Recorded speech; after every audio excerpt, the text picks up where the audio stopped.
오늘은 우리 소율이문답 12문을 할 차례입니다. 제가 12문 읽으면 여러분들 답을 하시면 되겠습니다.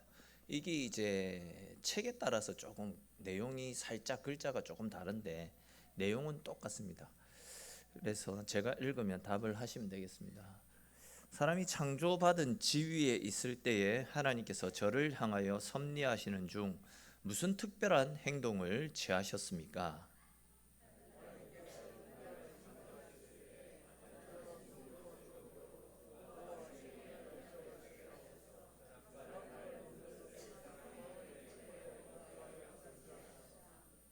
아멘. 자, 오늘은 언약 교리에 관련된 말씀이 나타납니다. 소리문답 12문은 사람이 창조함을 받은 본 지위에 있을 때 하나님께서 저를 향하여 섭리하시는 중 무슨 특별한 작정을 하셨습니까? 이렇게 질문합니다. 여기에 나타나는 특별한 작정이라는 말은 하나님과 우리 사이에 맺어진 언약을 가리키는 표현입니다. 알고 계시듯이 성경은 기본적으로 약속, 즉 언약으로 기록이 되어져 있습니다. 자, 신약과 구약이 하나님의 우리와 맺은 언약임을 가르쳐주는 표현 아닙니까? 신약, 구약. 그러니까 구약에 우리와 맺은 언약, 신약은 이제 새로 우리와 맺은 언약, 옛날에 맺은 언약, 새로 맺은 언약, 그런 뜻을 가지고 있습니다. 그리고 이제 성경에 나타나는 언약을 자세히 들여다보면 이 언약에는 행위 언약과 은혜 언약, 행위 언약과 은혜 언약, 이렇게 큰 두 가지 기둥으로 이루어져 있다라는 사실을 알 수 있는데, 먼저 행위 언약이 무엇인지 말씀을 드리면, 행위 언약은 하나님께서 사람과 맺으신 첫 번째 언약입니다. 하나님이 우리 사람과 맺은 첫 번째 언약은 아담에게 선악을 알게 하는 나무의 열매를 따먹지 말라, 그런 말씀을 하시지 않았습니까? 다시 말해서 선악과를 따먹는 행위를 언약의 조건으로 내어 거셨습니다. 만약 아담이 선악과를 따먹으면 그러한 행위에 걸맞는 하나님의 형벌이 내려지게 됩니다. 이처럼 행위 언약은 아담의 행위에 따라 나타나는 결과가 나오게 되는 거죠. 아담이 행한 행위에 따라서 다른 결과가 나타납니다. 아담이 따먹으면 심판과 형벌을 받게 되지만 따먹지 않고 언약을 지키면 하나님의 영원한 복이 뒤따르게 되는 거죠. 근데 여기에서 이제 분명히 짚고 넘어가야 되는 부분이 하나 있는데, 바로 첫사람 아담에게는 이 언약을 지킬 수 있는 충분한 능력이 없었다라는 사실입니다. 당시 아담에게는 선악과를 거부하는 일이 그렇게 어려운 일은 분명히 아니었을 것입니다. 아담은 분명히 하나님께서 내가 동산에서 나는 모든 다른 것들을 너에게 다 허락한다, 여기 있는 모든 것들을 다 먹어도 된다, 그러나 동산 중앙에 있는 선악을 알게 하는 나무만큼은 절대 먹어서는 안 된다, 아담에게 직접 말씀을 하셨습니다. 아담도 그 당시에는 에덴 동산에 있는 수많은 가실들, 그 가실들이 너무나도 좋았기 때문에 그 가실들 말고 그 하나 못 먹는 거 충분히 지킬 수 있을 것이다, 이런 생각으로 선악과는 절대 따먹지 않겠습니다 라고 하나님과 언약을 맺었습니다. 그렇기 때문에 하와가 찾아와서 선악과를 건네줄 때에 하와에게 이 열매는 하나님께서 나에게 절대 먹어서는 안 된다라고 말씀하셨던 열매다, 그렇기 때문에 나는 절대 이 열매를 먹지 않을 거다, 이거 말고 우리가 여기저기에서 먹으면서 살 수 있는 것들이 얼마나 많은데, 특별히 이 생명나무 열매는 먹으면 영생할 수 있는 영원한 생명을 주는 열매인데, 이 먹을 것 많은데 이거 먹고 살지 왜 굳이 하나님 먹지 말라고 하는 것을 억지로 먹으려고 하느냐, 이렇게 하와에게 이야기하면서 하와의 주장을 꺾을 수도 있는 상황이었습니다. 그리고 하나님의 말씀 앞에 순종하는 것이 복이다라는 것을 깨달을 수 있는 충분한 지혜와 충분한 능력을 가지고 있었습니다. 그런데 아담은 하나님과 맺었던 언약을 스스로가 깨어버리지 않았습니까? 성경은 이런 종류의 죄를 가르쳐서 고의로 짓는 죄라고 해서 고범죄라고 그렇게 이야기를 합니다. 아시겠지만 사람이 짓는 죄는 모르고 짓는 죄도 있습니다. 그런데 아담은 그런 종류의 모르고 지은 죄가 아니었습니다. 아담은 자신이 무엇을 하는지 또 하나님과 맺었던 언약에 따라서 죄의 결과가 어떠한 것인지 알고 있었더랬습니다. 뻔히 알고 있으면서도 하나님의 명령을 저버리고 그 선악과를 따먹었다라는 거죠. 그러나 하나님과 맺은 언약을 자발적이고도 고의적으로 저버렸고 하나님과 원수가 되는 길을 선택했던 겁니다. 그렇게 아담은 하나님께서 먹지 말라라고 했던 선악과를 따먹음으로써 하나님과 맺었던 행위 언약, 먹지 않으면 영생하며 하늘의 복을 받을 것이고 먹으면 심판이 임할 것이다. 그러한 하나님과 맺었던 언약에 따라서 그에게 형벌이 주어지게 되었던 겁니다. 그때 하나님께서 아담과 하와에게 내리셨던 죄의 형벌이 어떤 것들이 있을까요? 중고등부 학생들 맞추면 칭찬해 줄게. 어떤 것들이 있을까? 먹으면 받게 되는 형벌, 하나님과 아담 사이에 맺었던 형벌, 어떤 것들이 있을까요? 자신 있게. 이럴 때 우리 딸이 대답해 주면 진짜 아빠로서의 체면도 살 건데 참 목사 딸도 변함없습니다. 다를 바 없습니다. 어떤 것들이 있습니까? 이거 안 가르쳐 줘야 돼. 어떤 것들이 있습니까? 아는 척 앉아 계시는데 다 마찬가지죠. 예? 출산의 고통 맞습니다. 또 그렇죠. 남자는 땀을 흘려야지만 노동의 대가 땀을 흘려야지만 땅의 소산을 먹을 수 있고 노동의 고충을 가지게 되었고 여인들은 출산의 고통이라고 하는 그런 형벌을 가지게 되었습니다. 또 가장 중요한 형벌이 무엇입니까? 예? 수명이 단축, 죽음의 형벌이 우리 인간에게 찾아왔습니다. 아까 앞에서도 간단하게 말씀드렸지만 원래 에덴 동산에서 지어진 모든 것들을 먹으면서 특별히 생명수 열매를 먹으면서 영생할 수 있는 존재였습니다. 근데 아담과 하와의 범죄로 말미암아 우리에게 죽음이라고 하는 엄청난 형벌이 찾아오게 되었던 겁니다. 즉 아담은 하나님과의 언약을 지키지 않았기 때문에 하나님께서 약속하셨던 너무나도 좋은 영생의 기쁨들, 너무나도 좋은 하늘의 복을 다 상실하고 말았다라는 겁니다. 이처럼 약속을 지키면 그것에 합당한 보상을 받게 되지만 약속을 지키지 못하면 또 거기에 따르는 형벌을 받게 되는 것. 이것이 행위 언약의 핵심이다 할 수 있습니다. 자, 그런데 하나님께서는 충분히 언약을 지킬 수 있었음에도 불구하고 그렇게 하지 않았던 두 사람 모두에게 책임을 물으셨지만 하와보다는 아담에게 더 큰 책임을 물으셨습니다. 그 이유는 하나님과 행위 언약을 맺었던 당사자는 하와가 아니고 아담이었기 때문입니다. 여러분 만약에 아담이 하와에게 건네주는 선악과를 거절했다라고 한다면 어떻게 되었겠습니까? 건네지 않았다면 어떻게 되었겠습니까? 즉 아담이 하나님께서 친히 이 열매를 먹어서는 안 된다 말씀하셨다. 우리 먹으면 안 된다. 이렇게 말하면서 선악과를 먹어보라라고 유혹해오는 하와의 청을 거절했다라고 한다면 어떤 결과가 일어났겠습니까? 하나님과 아담 사이에 첫 번째 맺었던 언약처럼 아담은 하와와 더불어 영생할 수 있었을 겁니다. 에덴 동산에서 아무런 고통 없이 그냥 하나님 주시는 은혜만을 누리며 평안의 기쁨을 누릴 수 있었을 것입니다. 어쩌면 하와에게만 그 멸망이 임했을 수도 있을지 모르겠습니다. 왜냐하면 아담은 하나님과 맺은 언약을 끝까지 잘 지켰기 때문에 하나님과 맺었던 언약에 따라서 형벌로부터 자유할 수 있는 것입니다. 그러나 어떻습니까? 아담은 함께 선악과를 먹자라는 그 하와의 요청을 뿌리 뽑지 못한 채 하와와 함께 선악과를 따먹었습니다. 그 결과 앞에서 말씀드렸던 대로 남자는 땀을 흘려야 되고 여자는 출산의 고통을 겪게 되고 또 죽음이 우리 인간들에게 찾아오고 말았습니다. 그리고 더 나아가서 아담과 하와, 즉 우리 인류의 최초의 조상들이 범한 그 죄로 말미암아 그의 후손들인 모든 인간들도 아담과 하와가 지은 그 죄의 싹을 그대로 안고 이 땅 가운데 태어나게 되었습니다. 자, 중고등부 학생들, 이걸 신학적인 용어로 뭐라고 하지? 두 글자로.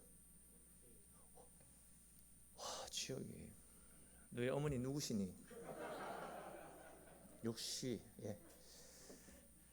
자, 원죄라고 하죠. 아담과 하와가 범한 그 죄의 싹을 우리가 안고 태어나는 것. 모든 인류는 우리 조상 아담과 하와가 지은 그 죄로 말미암아 죄인의 신분을 가지고 이 땅에 태어나게 되었습니다. 이 왜 아담과 하와가 지은 죄를 우리가 가지고 우리가 그걸 대물림해야 되냐, 그렇게 이야기할 수 있겠지만, 옛날 그 우리 조선 시대의 신분 제도를 생각해 보면 쉽게 납득이 될 겁니다. 우리 조상이, 조선 시대에는 우리 조상이 양반이면 내가 태어나면 어떤 신분을 가지고 태어나죠? 양반. 우리 아버지가 왕족이면 나도 왕족입니다. 대신에 우리 아버지가 천민이면 나도, 내가 아무리 뛰어나고 탁월해도 난 천민으로 태어나는 겁니다. 마찬가지입니다. 인류 최초의 조상인 아담과 하와가 하나님 앞에 죄를 짓고 죄인의 신분을 달고 살아가고 있기 때문에 그의 후손들인 우리 역시도 죄인의 신분으로 살아가는 것, 태어나는 것은 당연한 이치다라고 할 수 있는 겁니다. 참으로 안타까운 일이 아닐 수 없습니다. 하나님과 맺은 언약보다도 하와의 말을 듣다가 자기들뿐만이 아니라 후손들까지도 모두 죄인의 굴레에서 헤매고 있으니까 조상된 사람으로서 얼마나 안타깝겠습니까? 그렇습니다, 여러분. 이처럼 하나님의 말씀보다도 사람의 이야기에 귀를 기울이게 되면, 사람들의 말을 따라 살아가게 되면 잠시 잠깐은 하나님 먹지 말라고 하는 금기를 따먹었으니까 쾌락도 있고 기쁨도 있고 스릴도 있을 겁니다. 즐거울 겁니다. 그러나 그 즐거움과 행복은 그래 길게 가지 않는 것이 우리의 인생입니다. 금세 보십시오. 재앙과 파멸로 바뀌어 버리는 겁니다. 전에도 말씀드렸죠. 하나님이 에덴 동산에 찾아오셨습니다. 왜 찾아오셨습니까? 복 주시기 위해서, 그들과 함께하는 은혜를 베풀어 주시기 위해 하나님이 그곳에 찾아오셨는데, 죄를 지으니까 어떻게 됩니까? 하나님이 두렵습니다. 하나님이 무서우니까 숨어버리는 겁니다. 얼마나 엄청난 저주입니까? 하나님과 함께함이 우리에게 있어서 가장 큰 복인데 지은 죄 때문에 그 하나님이 찾아오신 것을 거부한 채 숨어버리는 것. 하나님을 두려워하고 무서워하는 형벌들이 얼마나 무섭습니까? 하나님을 멀리하면 금세 그것이 재앙으로, 저주로 바뀌게 된다라는 겁니다. 여러분, 우리는 하나님의 말씀을 바탕으로, 즉 말씀의 인도를 받으며 살아가는 사람들입니다. 하나님의 말씀이 도저히 우리의 모든 것, 즉 우리의 생각이나 경험, 지식, 환경과 맞지 않다 할지라도 우리는 말씀에 순종하고 말씀대로 살아갈 수 있어야 됩니다. 솔직히 우리가 말씀을 따라 살아가다 보면 잠깐은 어려움과 고통이 따를 수 있습니다. 지겹고 힘들 수도 있겠다 생각되어집니다. 그러나 그러한 어려움과 고통은 눈 깜짝할 사이에 순식간에 다 사라지고 맙니다. 큰 영광의 기쁨으로 우리 인생 가운데 찾아오게 될 것입니다. 그러나 우리가 그 순간이 어렵다라고 해서 말씀을 떠나고 한눈을 팔게 되면 재앙을 겪게 되는 거죠. 이것을 조금 다르게 표현하면 우리는 본성적으로 의로운 것이 하나도 없고 또 툭하면 넘어지고 죄짓고 실수하는 어리석은 인생들입니다. 이런 우리의 인생들은 행위 언약에 따라서 결국 사망과 영원한 심판에 떨어지고 마는 것, 이것이 우리 인간의 정해진 숙명과도 같은 겁니다. 모든 인생은 하나님 앞에 죄를 범하였기 때문에 사망에 놓이게 됩니다. 그리고 우리가 이 땅에서 살아가는 동안 행했던 모든 행위대로 다 심판을 받게 되는 겁니다. 그런데 이제 오늘 말씀 호세아서 1장 7절 말씀에서는 그러한 비참한 인류의 상황을 바꿔주시는 하나님의 손길이 우리에게 드러나고 있음을 볼 수 있습니다. 우리 호세아서 1장 7절 말씀 다시 한번 읽어보겠습니다. 시작. 그러나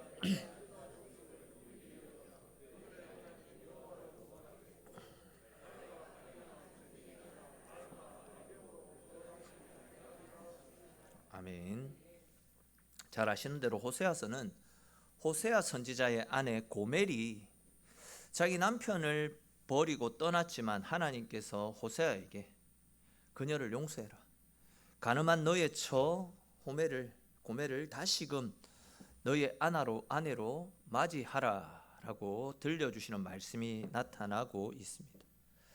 호세아서의 이 이야기는 결국 유다 족속의 범죄와 택하신 백성을 향한 하나님의 긍휼과 크신 사랑이 어떠한 것인지를 가르쳐 주시는 말씀 아닙니까? 즉 유다 족속은 하나님 앞에서 우상을 숭배하면서 하나님의 언약을 깨뜨렸습니다. 하나님의 법을 무시하는 죄를 밥 먹듯이 저질렀더랬습니다. 행위 언약대로라면 이들은 심판을 받아 멸망당해야 됩니다. 근데 참 감사하게도 하나님께서는 이렇게 수시로 하나님을 배반하며 하나님을 떠나 살아가는 이스라엘 백성들을 긍휼히 여기셨고 그들을 사랑과 자비로 품어주셨습니다. 이러한 이스라엘을 향한 하나님의 크신 사랑을 비유적으로 풀어서 가르쳐 주시는 말씀이 바로 호세아서 말씀입니다. 즉 우리의 약함을 아시고 하나님을 떠나서 죄악 가운데 살다가 결국 멸망할 것을 아시고 그럼에도 불구하고 끝까지 우리를 사랑하시고 끝까지 참아주시고 기다려주시는 하나님의 사랑을 가르쳐 주시는 말씀이 호세아서 말씀이다라는 거죠. 잘 알고 계시듯이 하나님은 사랑과 자비가 많으신 하나님이십니다. 뿐만 아니라 하나님은 공의로우신 하나님이십니다. 공의로우신 하나님이 무슨 뜻입니까? 하나님이 공의로우시다. 이 말씀이 어떤 뜻을 가지고 있습니까? 하나님은 사랑과 자비가 많으신 분이시지만 한편으로는 죄에 대해서는 철저하게 심판하신다라는 그런 뜻을 가지고 있지 않습니까? 하나님은 죄에 대해서는 조금의 간용도 베풀지 않으십니다. 근데 하나님은 공의로우신 분이신가 동시에 사랑과 은혜가 무한하신 분이십니다. 만약 하나님께서 공의롭기만 하셨다, 즉 죄에 대해서 철저하게 심판하시고 죄에 대해서 무서운 형벌을 내리신다, 공의롭기만 하시다라고 한다면 아마 이 자리에 살아남을 수 있을 사람은 아무도 없을 것 같다 생각되어집니다. 즉 우리 모두는 우리의 행위 때문에 하나님과 인간 사이에 맺은 그 행위 언약에 따라서 전부 심판과 저주 아래 떨어져야 될, 멸망받을 인생이 우리들입니다. 근데 하나님은 사랑과 자비의 하나님이시기 때문에 우리가 지은 모든 죄들을 우리에게 돌리지 아니하시고 오히려 전혀 죄가 없으셨던 당신의 독생자 예수님께 모든 죄의 하살들을 다 돌리셨습니다. 제가 일전에 한번 말씀을 드렸었던 기억이 있는데 하나님께서 중고등부 학생들, 하나님께서 다시는 물로 세상을 심판하시지 않겠다, 가르쳐 주지 말래도요 참. 자, 물로 세상을 심판하지 않겠다라는 언약의 증표로 하나님이 주신 것이 무엇입니까? 누가 이야기했어? 제 딸입니다. 네. 아빠의 체면을 살리는구나. 무지개잖아요. 무지개. 하나님께서 내가 다시는 물로 세상을 심판하지 않겠다라는 증표로 주신 것이 무지개 아닙니까? 근데 무지개가 원어로 무슨 뜻을 가지고 있다고 했습니까? 하살. 이 하살이랍니까? 하살궁이라고 합니다. 이렇게 구부러진 거 그거. 이거라고 했잖아요. 활이 생각이 안 나. 자, 아무튼 활입니다. 무지개가 활. 근데 이 활이 어디를 향하고 있다라고 했습니까?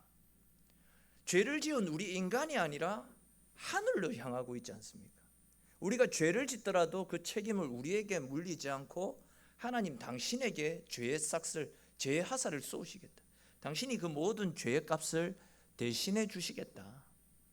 그런 의미가 있다라고 말씀하지 않았습니까? 그러니까 우리가 죄를 지은 것을 우리에게 물리시지 않고 오히려 독생자 예수 그리스도에게 모든 죄값을 다 돌리시겠다.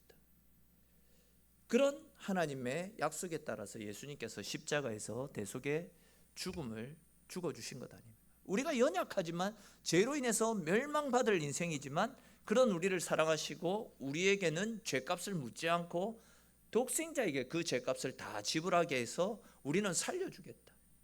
우리의 연약함에도 불구하고 우리를 대속해 주시고 은혜 가운데 생명으로 인도해 주시겠다. 이것이 바로 은혜의 언약인 것입니다. 근데 이제 중요한 것은 은혜의 언약과 행위의 언약은 언약을 이행하는 주체와 성격이 완전히 다르지 않습니까? 행위 언약을 이행하는 주체는 우리 인간들입니다.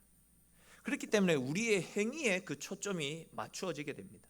즉 언약을 지켰냐 지키지 않았냐, 언약대로 행했냐 그 언약을 깨트렸냐 하는 우리의 행위의 결과에 대한 모든 책임을 그 행위를 저지른 당사자가 짊어져야 되는 겁니다. 근데 이제 은혜의 언약을 이행하는 주체는 우리가 아닙니다. 사람이 아닙니다.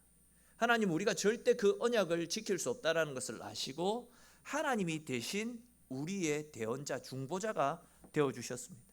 하나님께서 사람을 위해서 행하시는 일에 모든 초점이 맞춰지는 겁니다.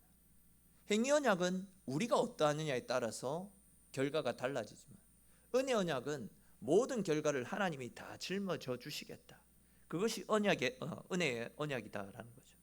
하나님께서는 행위 언약 아래에 있던 아담에게 온전한 책임을 물으셨지만 은혜 언약 아래에 있는 성도들에게는 죄에 대한 그 어떤 책임도 묻지 않으십니다. 단지 예수님께서 내가 받아야 될 나의 죄에 대한 모든 형벌을 대신 짊어져 주시고 죽으셨다라는 사실을 믿기만 하면, 넘어지고 실패하더라도 그렇기 때문에 예수님 아니면 나는 안 되는 인생임을 알고 예수님 앞에 붙어 있기만 하면 우리는 죄에 대한 그 어떤 책임도 지지 않고 죄의 형벌로부터 자유하며, 그럼에도 불구하고 하나님 나라에 들어가는 하나님 자녀로서의 권세를 누릴 수 있게 되는 것, 이것이 은혜의 언약의 핵심 아니겠습니까? 다들 잘 아시겠지만 죄인에게는 누군가를 죄에서 건져낼 능력이 전혀 없습니다. 죄인이 죄인을 구제하려고 나선다? 얼마나 어리석고 주제넘는 소리입니까? 죄인을 죄에서 건져낼 수 있는 능력과 자격은 죄가 없는 죄 앞에서 완전한 사람만이 죄인들의 죄를 대신 짊어질 수 있는 것 아닙니까? 그래서 이제 은혜 언약은 죄인된 우리에게는 아무것도 요구하지 않고 오직 예수 그리스도만을 믿으라 라고 말씀하는 겁니다. 내가 너희들의 죄를 위해서 나의 독생자를 십자가에서 내어줄게. 너희들에게 돌아갈 죄의 형벌, 죄의 하살들을 내 아들에게 다 돌릴게. 그냥 너희는 예수를 믿기만 하면 모든 죄로부터 사함받고 영원한 생명을 얻게 되는 것이다. 이것이 하나님께서 우리와 맺은 은혜의 언약이다라는 겁니다. 오늘 말씀에 나타나는 이 고멜을 한번 생각해 보십시오. 고멜은 호세아로부터 호의를 받을 만한 그 어떤 자격도 조건도 갖추지 못한 여인입니다. 수시로 남편을 버려둔 채 집을 나가서 외간 남자와 간음을 일삼고 불법을 행하며 살아갑니다. 이런 여인은 당시 율법에 의하면 돌에 맞아 죽어야 될 그런 여인이다 할 수 있습니다. 그런데 이제 하나님께서는 호세아에게 너의 아내 고멜을 다시금 집으로 데리고 와서 그와 함께 살라라고 말씀합니다. 좀 다르게 표현하면 그 여인의 불의한 더러운 삶을 보지 말고 오직 은혜와 사랑으로 그 여자를 품어주고 죄와 사망의 늪에서 그 여인을 건져내라 라고 말씀하시지 않았습니까? 앞에서도 말씀을 드렸듯이 불의하고 음탕한 여인 고멜은 이스라엘을 그리고 우리들을 상징적으로 표현하는 말씀입니다. 사실 이스라엘은 그리고 우리들도 하나님의 호의를 받을 만한 그 어떤 자격도 갖추지 못한 인생입니다. 틈만 나면 이방신에게 제사를 지내고 영적 간음을 일삼습니다. 하나님 위에 그 다른 것들의 마음을 빼앗겨서 하나님을 멀리하는 모든 것들이 영적 간음인데 우리 역시도 세상의 것을 쫓아 살아가느라고 수시로 하나님과 상관없는 삶을 살지 않습니까? 이스라엘이 행한 것이라고는, 우리가 행하는 것이라고는 하나님의 마음을 아프게 하는 것, 이런 일들이 훨씬 많이 있습니다. 그런데 하나님께서는 당신의 은혜와 사랑으로 이스라엘을 용서하셨습니다. 우리를 용서하셨습니다. 끝까지 그를 품어주셨고 끝까지 그를 찾아가서 그를 네 품에 안아주라고 말씀하셨고, 우리를 향해서는 세상 끝날까지 내가 너희와 항상 함께 할 것이다. 함께 하시면서 우리를 책망하시겠습니까? 천국까지 이끌어 주시겠다. 너희의 죄를 내가 담당하고 너희와 함께 천국까지 함께 동행하겠다. 우리에게 약속하신 말씀이 그것 아닙니까? 그렇습니다. 여러분, 구약시대의 이스라엘 백성들이라고 해서 다른 방식으로 구원받은 것이 아닙니다. 구약시대를 살아가는 사람이나 신약시대를 살아가는 우리들이나 모두 똑같습니다. 그리스도와 하나님을 믿는 믿음, 은혜로 말미암아 구원을 받게 되는 겁니다. 그들 역시도 아담 안에서 타락한 인간이고 우리 역시도 하나님의 마음을 기쁘게 드릴 것이 하나도 없는 타락한 인생들입니다. 그들이나 우리나 구원받을 만한 그 어떤 자격 요건을 갖춘 사람이 아무도 없습니다. 우리 인생은 오직 예수 그리스도를 통해서만, 예수님을 믿을 때만 아담에게서 물려받은 그 무거운 죄와 사망의 올무에서 빠져나올 수 있는 거죠.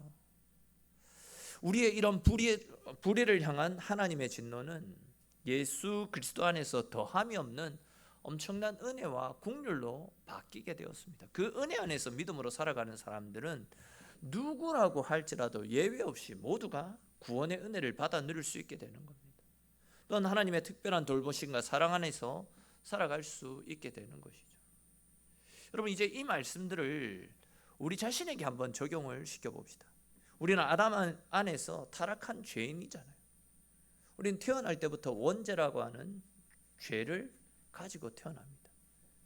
또 우리 스스로 알게 모르게 짓는 다양한 고범죄, 자범죄, 많은 죄들을 지으며 살아갑니다. 우리가 아무리 말씀을 듣고 내가 죄인이구나, 이제 이런 삶을 살아가서는 안 되구나, 근데 진짜 하나님 말씀대로 살아야지, 하나님과 동행하는 삶, 주의 뜻대로 살아가야지 결단을 하고 다짐을 하지만 그게 쉽게 실천이 되어지지 않지 않습니까? 우리 안에 있는 죄성은 우리의 모든 노력들을 물거품으로 만들어버립니다. 이겨내고 극복하려고 하면 할수록 참 우리가 나약한 존재라는 것을 깨달을 수밖에 없습니다. 그 누구도 죄 앞에서 자유할 수가 없습니다. 이러한 사실은 우리가 아담과 하와 그리고 고멜처럼 죄짓기 좋아하는 타락한 존재다라는 사실을 분명하게 가르쳐주고 있습니다. 여러분, 한번 이야기 드렸는지 모르겠는데 아이들, 진짜 갓 태어나서 이제 말귀 한마디씩 할 수 있는 아이들, 우리가 얼마나 타락한 존재로 태어나는지 그 아이들을 보면 알 수 있습니다. 우리가 아이들에게 거짓말을 가르쳐주지 않습니다. 부정적인 거 가르쳐주지 않고 아이들에게는 항상 밝게 대하고 또 건전한 거, 바른 것만 가르쳐주잖아요. 근데 아이들에게 손에 뭐 있냐라고, 손에 사탕을 쥐고 있을 때 사탕 있냐라고 하면 손을 뒤로 감추면서 없다 그렇게 하지 않습니다. 본성적으로 우리 인간이 죄악된 본성을 가지고 태어난 존재다, 그런 이야기입니다. 그렇기 때문에 우리는 그러한 우리의 죄성과 무능력들을, 우리 속에 있는 죄를 발견하면 할 때마다 우리는 절대 구원받을 수 없는 존재구나, 이런 우리를 위해서 예수님이 대신 죽어주셨구나, 내 행위로 구원받으려고 몸부림칠 것이 아니라 이런 나약함을 솔직히 주님 앞에 고백하고 인정하면서 그런 우리를 사랑하셔서 우리를 위해서 대속의 제물이 되어주신 예수님을 믿는 믿음으로 더욱더 예수님을 의지하고 그분을 따르는 삶을 살 수 있어야 되는 것입니다. 다시 말해서 우리의 죄가 드러날 때마다 제 앞에 수시로 무너지는 나의 약함을 발견하면 발견할수록 나는 예수님 안 믿으면 안 된다, 우리는 예수님을 떠나서는 살 수 없다라는 사실을 인지하면서 더욱더 예수님께로 가까이 나아갈 수 있어야 됩니다. 우리가 그렇게 그분의 은혜 앞으로 우리의 죄악들을 가지고 나아가게 될 때에 우리는 죄로부터 자유함을 누릴 수 있게 되는 것입니다. 잘 아시는 것처럼 우리가 살아가는 이 세상은 하나님을 믿는, 믿음으로 살아가는 우리들을 시험하고 넘어뜨리려고 하는 사탄의 권세, 사탄의 유혹과 시험들이 그게 다르지 않습니까? 마귀의 시험은 때와 장소를 가리지 않습니다. 예수님까지도 시험으로 무너뜨리려고 했던 마귀가 우리 같은 나약한 존재들 무너뜨리는 것은 너무나도 손쉬운 일 아니겠습니까? 그러나 우리에게는 그러한 마귀의 권세를 이길 수 있는 힘과 지혜가 있습니까, 없습니까? 여람아, 사탄의 유혹과 시험을 이길 수 있는 힘과 지혜와 능력 있어, 없어? 이길 수 있어, 없어? 가은아, 있어, 없어? 있어? 대단한, 없어? 소신껏 있어, 없어? 없어. 없습니다. 우리는 이길 수 없습니다. 그 누구도 마귀의 유혹과 시험을 이길 수 없습니다. 그렇기 때문에 우리는 내가 할 수 없다라는 것을 인정하고 그런 우리를 위해서 찾아오신 예수 그리스도를 의지하며 그분께로 가까이 나아가는 삶을 게을리해서는 안 된다라는 겁니다. 다시 말해서 어떤 상황 속에서도 우리는 항상 예수님 바라보면서 예수님께 우리의 시선을 고정하고 그분 앞에 철저하게 우리 자신을 낮출 수 있어야 됩니다. 계속 말씀을 드렸던 것처럼 우리가 살 수 있는 길이 우리의 실체가 드러나서 주님을 의지하게 만드는 것이기 때문에 복음은 우리의 죄성과 또 하나님 앞에서 실패한 우리의 죄와 허물들을 여과 없이 다 드러냅니다. 그리고 그렇게 하나님의 말씀 앞에 우리의 약함이 드러나는 것이 은혜이고 복입니다. 숨겨놓고 드러나지 않는 것이 복이 아니고 드러나서 죄사함을 받고 용서받고 하나님 품 안에서 다독거려 주시는 그 사랑을 받아 누리는 것, 그것이 은혜이고 복이지 않습니까? 근데 이제 중요한 것은 그런 우리들의 모든 죄와 허물을 주님께 가지고 나아갈 때 주님은 모든 죄와 불의로부터 우리를 깨끗하게 하여 주시고 하나님의 자녀가 되는 천국 백성으로 삼아 주시는 하나님의 은혜를 부어 주시는 거죠. 주님을 믿는다고 내 죄가 용서를 받는다라는 사실이 믿기 힘들 겁니다. 예수 믿는다라고 해서 천국 간다? 제가 학습 세례 받을 때 물어보면 그런 확신이 없는 분들이 태반입니다. 근데 중요한 것은 그 사실을 믿을 때에 우리에게 죄사함의 은혜와 천국 백성으로서의 하나님의 큰 복이 임하게 되는 겁니다. 이 일을 위해서 다른 것 때문이 아니라 우리를 천국 백성 삼아 주시기 위해서 하나님이 당신의 아들을 십자가에 내모셨던 겁니다. 계속 말씀드렸듯이 내가 의인이고 내가 죄를 짓지 않는 완전한 사람이다 라고 한다면 예수님 죽어주실 이유가 아무것도 없습니다. 죽어주시지 않으면 우리가 천국 갈 수 없기에 하나님의 자녀가 될 수 없기에 이런 우리를 사랑하시는 하나님께서 우리를 위해서 독생자를 내어주셨던 것입니다. 얼마나 우리를 사랑하셨으면 나를 살리기 위해 당신의 아들까지 십자가에 내어서 죽게 하시겠습니까? 그렇습니다. 여러분, 예수님께서 나의 연약함을 담당하시기 위해서, 즉 내 죄를 다 사해 주시기 위해서 십자가에서 희생 제물이 되어 주셨습니다. 예수님께서 십자가상에서 달리실 때 하셨던 말씀, 다 이루었도다. 헬라어 원어로 테텔레스토이라는 단어입니다. 다 지불했다. 모든 값을 다 떠넘겼다. 그 이야기입니다. 내가 지은 죄가 예수님이 십자가에서 죽으심을 통해서 다 갚아졌다라는 겁니다. 우리는 더 이상 죄의 자녀가 아니라 하나님의 자녀로서 죄 없는 천국 백성으로서 하나님께 속한 하나님의 백성들입니다. 그 일을 위해서 예수님이 죽어주셨습니다. 그러므로 여러분, 이 세상을 살아가는 동안 세상의 그 어떤 것도 흔들 수 없는 영원한 구원의 기쁨, 십자가의 은혜 앞에 감사하는 마음으로 살아갈 수 있기를 바랍니다. 또한 나 같은 죄인을 하나님의 자녀 삼아 주시기 위해서 십자가에서 귀한 피 흘려주시고 고난당해 주신 예수 그리스도의 은혜와 십자가의 사랑 앞에 늘 감사하면서 그 은혜로 말미암아 우리에게 허락되어진 영생의 소망, 구원의 은혜 절대 놓지 마시고 마지막 하나님 앞에 서는 그 순간까지 내게 허락되어진 그 누구도 흔들 수 없는 구원의 감격, 구원의 기쁨에 감사하며 주님 안에서 살아가시는 저와 여러분들의 인생이 될 수 있기를 주님의 이름으로 축원합니다. 우리 오늘 주신 말씀들을 생각하면서 같이 기도합시다. 언약에는 두 가지 언약이 있다고 말씀드렸습니다. 행위 언약, 은혜 언약. 행위 언약으로 말미암아 우리는 다 죽어야 마땅한 존재입니다. 그 누구도 죄 앞에서 자유할 수 없습니다. 다 죄로 말미암아 다 멸망당하고 마지막 지옥으로 떨어져야 되는 것이 우리의 인생입니다. 그런데 하나님께서 우리를 사랑하셔서 그런 우리를 긍휼히